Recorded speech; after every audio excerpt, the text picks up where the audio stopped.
What's up, y'all? It's cracking this deep. I turned to this video about Blackie Speaks. This is Drake and Pusha T beefing once again.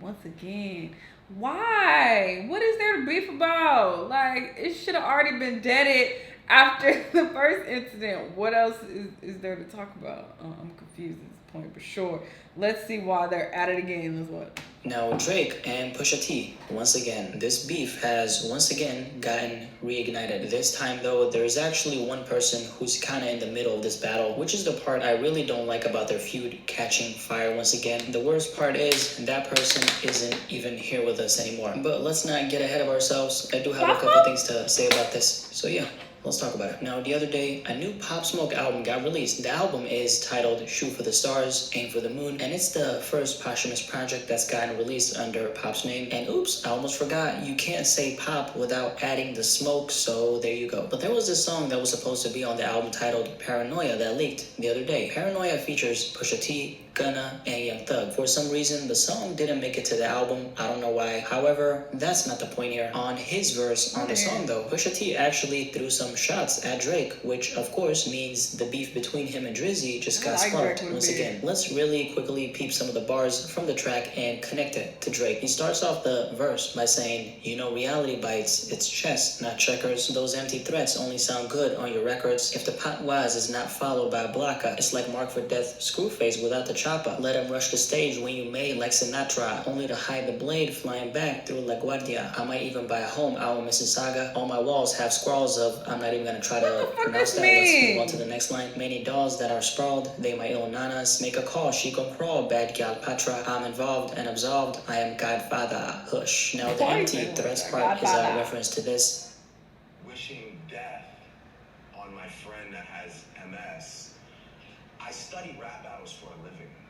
Now, when you mention defenseless people who are sick in the hospital that passed away, that really sent me to a place where, I just believed then and believe now that there's just a price that you have to pay for that. It's over. You're going to someone's going to punch you in the face. Done, the event's over. I wanted to do other things. I didn't want to further your reputation or your career by rapping back at you and having this exchange. And that was it for me. Drake takes you like, I'm letting you down. Yeah, what I tell you? What did you say? You said that I can never let you down. I said, listen. Oh, if I was Saran, who loves hip hop, I would love for you to respond. I did, by the way. I did.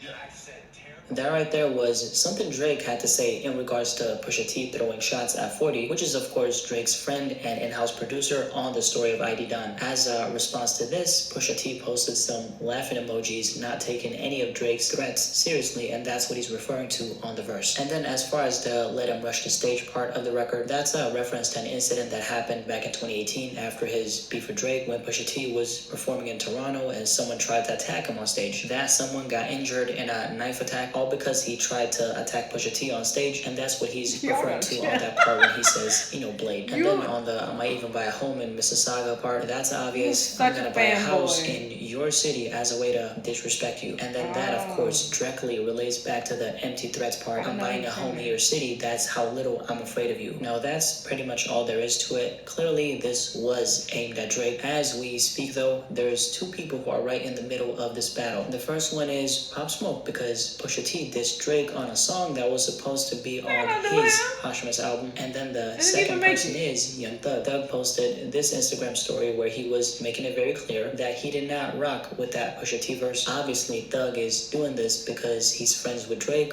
Understandable. There's a lot of different opinions about this particular situation floating around. One thing I really want to hit on is the fact that this is Pop Smoke's first posthumous album, and Pusha T used this opportunity to reignite his issues with another man, which I personally just can't really respect. So I actually agree with Young Thug on this one. I do want to highlight the fact that this verse was most likely recorded before we lost Pop Smoke, but then again, the album just came out, which means there was plenty of time to switch up that verse. I think dissing Drake on Pop Smoke's posthumous album takes away away a lot from the purpose of his album. Yes, technically, as long as people are talking, it's good because now it's gonna put the attention on Pop Smoke's album, right? I'm looking at this from a purity standpoint. This is a moment for, what could be his last album, not for his name to get caught in the middle of a beef that has nothing to do with him. Now, the song didn't make the cut for whatever reason, but the point still stands. It could have made it on the project, then what? The only thing people would be discussing is how Pusha T dissed Drake on that new Pop Smoke album, and that would of course take away so much from the album itself, which I don't like at all. Pop Smoke's name unfortunately became collateral damage here. I think Pusha T could have thought this through way better, but then again, he has every right to come for Drake. Do not get it twisted. I don't think that's an issue at all. I personally think Drake has, in a sense, made his bet already. He knew what he was getting himself into with this whole Pusha T battle. I really just hope this situation doesn't keep on escalating, because if it does, I know that it'll be at the expense of Pop Smoke's name, because that's where it started. Even though this Drake and Pusha T beef is a thing, I wouldn't really say that the beef is 100% reignited unless Drake comes out of the shadows and responds back. But yeah, Drake and Pusha T, once again.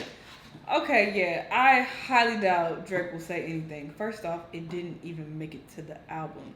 So how can we tell Pusha T, oh, you wrong for even having that on Pop Smoke? It wasn't on the album.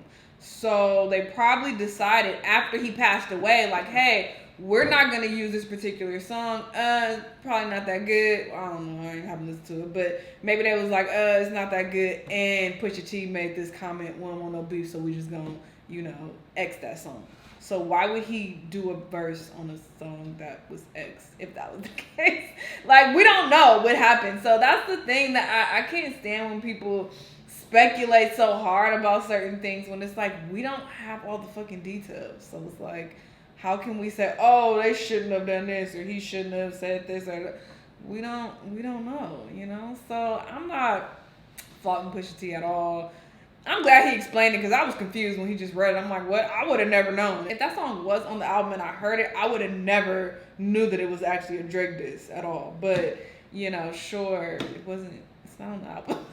So, I don't think this is an issue at all. I don't know how it even got leaked, but sure, I highly doubt that Drake will say anything. So, the beef is not ignited. I highly doubt. But y'all let me know what y'all thought, though. Let me know what other videos you want to react to, and I'll see you on the next one.